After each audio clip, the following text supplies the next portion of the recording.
Hai, Assalamualaikum warahmatullahi wabarakatuh. Sama saya ni Zara Masih. So, kalau korang rasa suara aku slow, so ialah sebab aku kat ruang tamu. Tak nak ganggu yang kat belah sana ni. So, hari ni aku nak buat reaction pasal Jacobean furniture. Jacobean furniture ni apa sebenarnya? Macam furniture tahulah furniture kan. Furniture. Okay, so Jacobean ni dah wujud selama dari 1562 sampai 1625. Tengah buat kerja tak? Jadi ada gangguan tadi. Jadi tak apa, dekat lah. Okay. Dari 1567. Dah saya buat tadi kan. Apa cakap ni? Astaghfirullahaladzim. Okay. Era tu dinamakan selepas King James. Allah, saya buat tak. Okay. Era tu dinamakan selepas King James yang memerintah dari tahun 1603 sehingga 1625.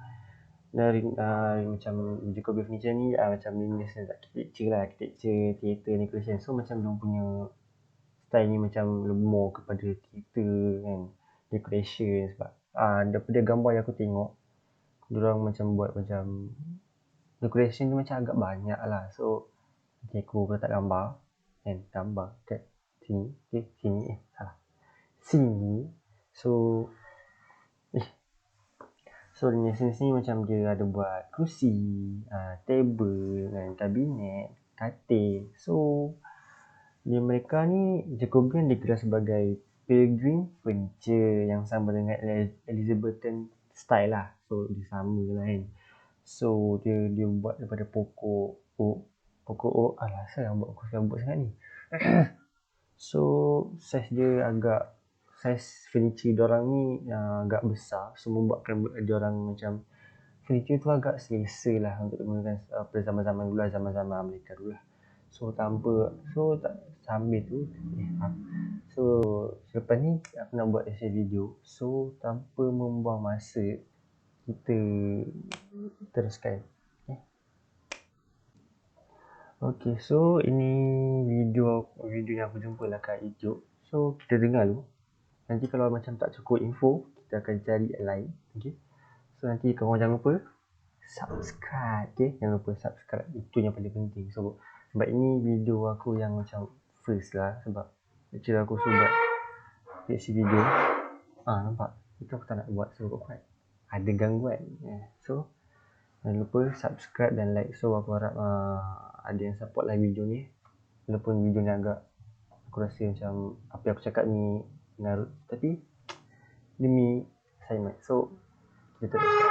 The Jacobean era really started back in the 1600s. However, most of what we see on the market now is not original Jacobean. It's more of the Jacobean revival, which is again running conjointly with the Victorian era. And you'll see American, you'll see Belgian designs, French designs, American designs. It's characterized by heavy carving, a lot of carved handles, a lot of the animal faces. The north wind design is one we see a lot, both in drawer fronts and in the hard. Okay, so macam cakap tadi, dia cakap macam dia heavy decoration macam aku macam ni, dia macam ada heavy something lah. So macam aku cakap tadi, video ni furniture ni besar kan, aku cakap tadi membuatkan orang yang menggunakannya selesa lah. Contoh macam katil tu besar tak? Okay, katil tu besar. So bila orang guna katil yang besar, so diorang agak selesa lah. Contoh katil tu besar, kau guna seorang je katil tu, and then memang selesa lah kan. So kita teruskan. Hardware on some of the pieces. You'll see cabinets, you'll see chest nampak cabinet drawers, you'll see foyer tables and cabinet pieces. So tadi banyak macam dalam video jadi kalau kau nampak lah, dia ada macam decoration yang diorang buat. So macam diorang heavy decoration. So decoration diorang tu macam melampau. Tapi dalam kat melampau tu agak menarik satu macam sekarang ni. Dia buat dalam kerja macam aku belajar interior design. apa yang POD contoh principle of design dekat dalam corak ni, repetition yang macam kotak-kotak tu kan. So agak heavy lah, macam heavy. Dia buat repetition tu banyak kali. So decoration dekat Jacobean furniture ni agak heavy lah. Tetapi orang minat kan, nampak macam corak cantik. Okay? So nanti aku akan cuba cari lagi yang corak dia, kalau ada corak dia yang agak heavy. Cuba cari lagi. Kita teruskan yang dulu. A lot of the chairs don't seem to be around as much, and I'm not sure exactly why that is, whether they did not survive through the time or if they just simply weren't as popular in that revival period, therefore they weren't built. But if you want a piece that just really gives a lot of bang for the buck and gives a lot of personality to a room, then selecting a beautiful Jacobean carved cabinet, you can't do better. Okay, tadi tu dah habis. So, aku akan cuba cari yang video yang lain yang lebih kita nak faham lah kan. So, aku akan cuba cari. Sekejap Okay, so aku dah jumpa untuk yang kedua. Tapi tadi aku dah nampak macam dia ada buat satu video tu, dia tunjukkan corak-corak, tapi nanti aku tunjukkan korang. So sebelum tu kita tengok video dulu. Apa ada Yuhai sini ni.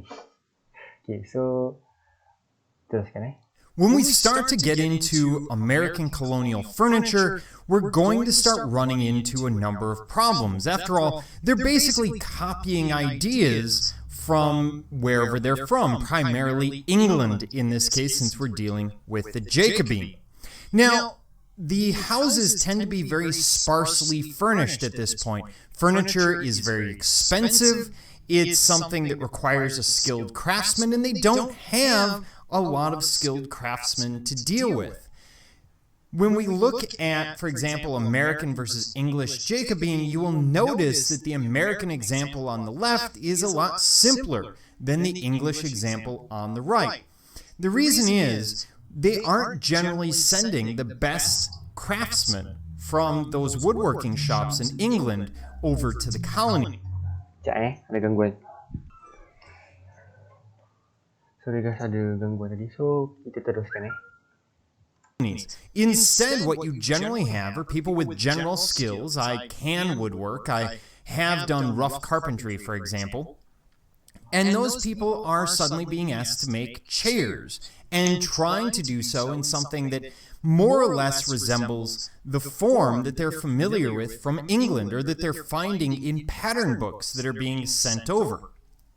So the early furniture tends to mimic the styles that we see in Europe, but it tends to be a little bit heavy. Okay, macam aku cakap tadi, dia ada heavy, macam video tadi. Dia ada heavy decoration Atau sekarang tengok kat kursi ni pun macam decoration dia agak, kalau kau rasa bagi aku macam creation dia agak heavy lah juga kan. Dia macam dia buat decoration tu pusing kan. Tiba lah kan. Agak, bagi aku agak rasa macam heavy lah juga kan. So, yeah. Heavier, it tends to be a little bit clumsier. The methods that they're working with are more or less the same, a lot of mortise and tenon and dowel joinery. But you're going to see, for example, the relief carving will lack some detail, or the seat will be heavier, physically heavier than what you would expect. So we often see some simplification of the style. We're going to see things that are somewhat similar and somewhat different. If you're ever asked to tell the difference between American and English, the easiest way to do it is honestly to look at it in comparison to an English example. Does it look like it fits there, or does it look heavier and more awkward? Something with details that are lacking. For example, a turned leg would tell me that that's more likely an American example than a cabriole leg, because the turn leg is going to be easier to create. Now, a lot of this is due to simplicity, just sort of that frontier simplicity, that pragmatic simplicity that we see throughout the United States or Americas during this time. It's also due to puritanical or Puritan sumptuary laws, which basically state that you can only have those things that are necessary. You can't have things that have additional luxuries added to them. We're going to see a lot of painted furniture. The reason is painted furniture is cheaper and easier to manufacture and deal with than relief carving. And even when we see relief carving, as we do on the left there, we're going to see painted details on it, or in this case, ebonized details that have been added to it, rather than the detailed relief work that we're used to from the European Baroque, Rococo, and Neoclassical. In the South, we will often see cushions with what's called stump work. Now, stump work is embroidery. So in other words, I'm taking a piece of cloth and I'm sewing my form into it, whatever my design is. But stump work is a very raised form of embroidery. There's a lot of texture to it. So it's really raised up above the surface quite a bit, and that usually stands out. Now, this is a framed example, but generally you would see stump work used for cushions or chair backs, something along those lines, usually as upholstery rather than a framed piece. Oftentimes later on, they were cut out and framed to preserve the stump work and get rid of all of the excess in the form of the cushion. So itu tak tahu dah habis So itu penerangan dia. So ini American Jacobean furniture, tapi Jacobean pada furniture. Okay, tak apa. So sekarang ni aku nak tunjukkan dekat orang yang aku jumpa tadi, yang dia punya furniture tu. Sini dia punya apa, decoration dia. So okay, macam sekarang ni. Okay, dah loading pula. Okay. Siapa kau tengok sini kau, so macam kau tengok lah kan, dia ada decoration dia kan, daripada sini nampak sini pun dah memang gila-gila, daripada atas tu sampai bawah tu penuh kan. So agak heavy lah bagi aku lah, agak heavy. Kalau benda tu kat rumah aku pun aku macam nampak dia. Nampak dia dekat benda tu, dia ada banyak function. Contoh kalau korang nampak dekat biru-biru tu, mungkin dah barang dia orang tak letak barang kan, macam yang besar-besar tadi tu mungkin pintu almari. So macam agak banyak function je Jacobean furniture ni, dan agak antik. Kalau macam aku suka barang-barang yang antik lah. Macam benda-benda ni, ini memang antik lah. Nampak siap berlubang lagi tu Hana kau.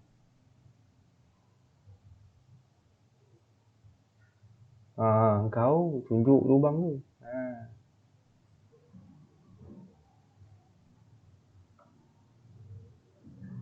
So apa dia tunjuk kat sini ni kabinet yang lama kan.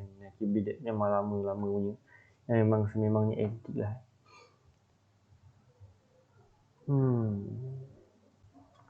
Okay, so guys, itu saja daripada aku. Aku pun tak cakap banyak lah kan. So ni aku mohon maaf lah kalau ada kurang point ke apa kan. So ini pun video first aku, video reaction first aku, sebab aku tak pernah buat reaction video, sebab tak tahu kan. So ini reaction video aku yang pertama lah.